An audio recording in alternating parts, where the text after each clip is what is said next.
Some of the most meaningful experiences I've had in this life thus far have been in video games.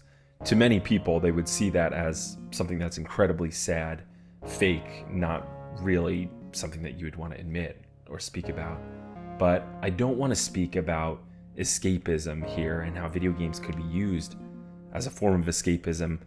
I want to speak about the opposite of that, how video games could help you find meaning in life and how they mimic or manufacture in some ways feelings that real life may not provide all the time. So to get into this, we want to first define what meaning means. Now, I want to take an existential frame of this word.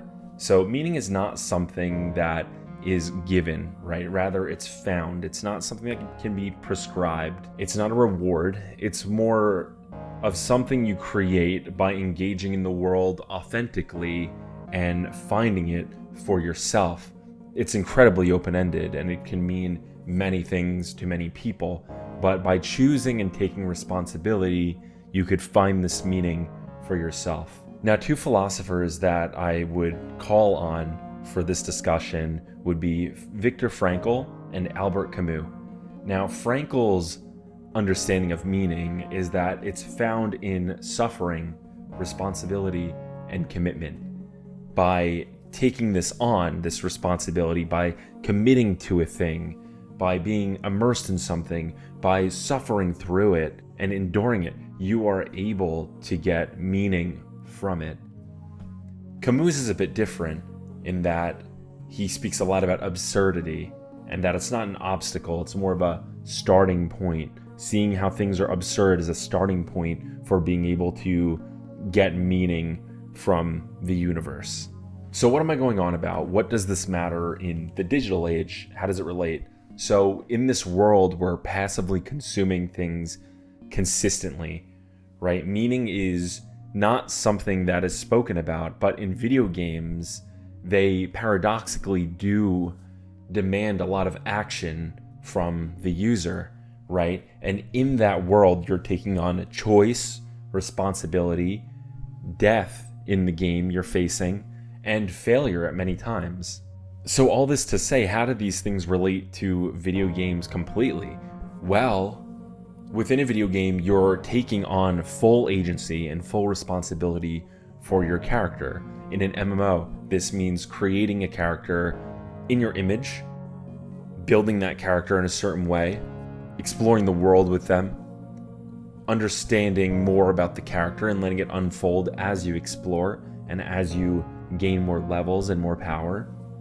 Through that, you build an identity, you take on a role, maybe it's a tank, a healer, or a damage dealer.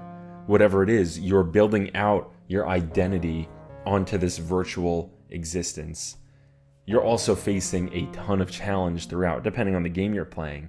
If we're talking about classic World of Warcraft, you're encountering difficult mobs depending on where you are, and you need to understand more about the world and your place in the world as you traverse the landscape to know if you're going to get one-shotted by a mob or not, if they're too high of a level for you, and so on.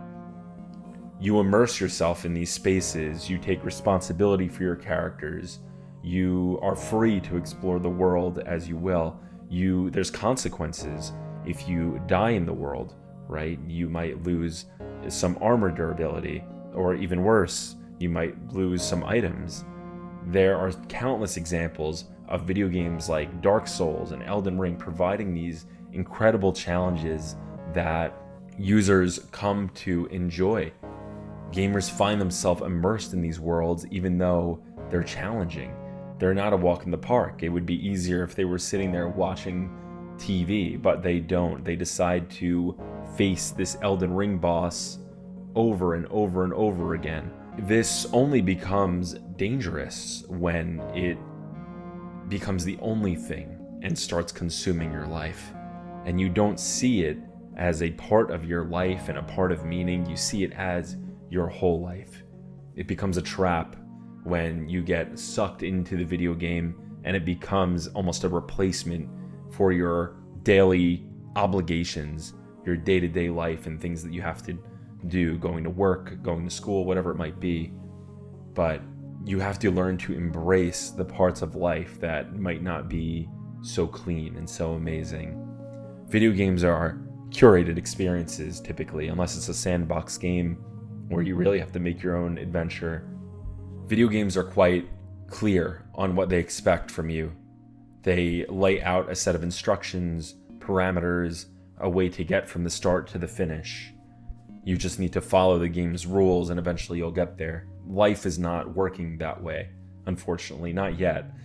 There's no set out map to do things, no paved out perimeter that will stop you if you try to run out of bounds. There's none of that in real life, and because of that, we find ourselves terrified of what it could be. So I would say the goal here is to learn how to understand where you get meaning from in video games, to learn which video games are meaningful and helpful to you, and learn how to leverage them in your day-to-day life. And by doing this, you could use video games as a massive asset in your day-to-day life and learning, and spending time playing video games becomes this beneficial thing and construct rather than something that tears you down and you feel addicted to and it feels hopeless and like you're stuck in a loop. It doesn't need to be that way. Video games have a lot of positives that are often overlooked, especially by social media, when it gets lumped in with doom scrolling or other things that could become very addictive.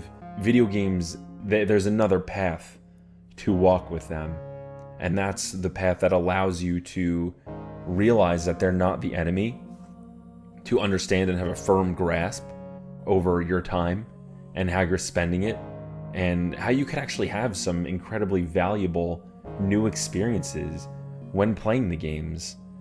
Now, just to get into a little bit of my personal experience, this topic is something that I think about quite a bit as an existential therapist in training and somebody who's played video games my entire life. They mean a lot to me, and learning how to understand them is a whole nother aspect of outside of playing them, is understanding where I find this value in them, why I play them, what's the point, what brings me back. It's not just pure addiction, there's other components to it, and there's other things that they provide me in my life that are actually healthy. So to wrap things up here, meaning is created. It's not something that's found or predestined. You create it through experiencing things in this world that you find valuable, in the digital world as well. It's fine to keep going back to a game without being addicted to it. There's a fine line, I guess, between addiction and finding value in things from the external. But in reality, the way that you perceive video games makes a very, very big difference on the pros and cons that you get out of them. It always helps to sit back and reflect and maybe even journal about what you've been playing video game wise. The last time that you felt meaning in a game or really thought back about something or an experience that made you question who you are in the real world and help you bring just that much more understanding to your day-to-day life.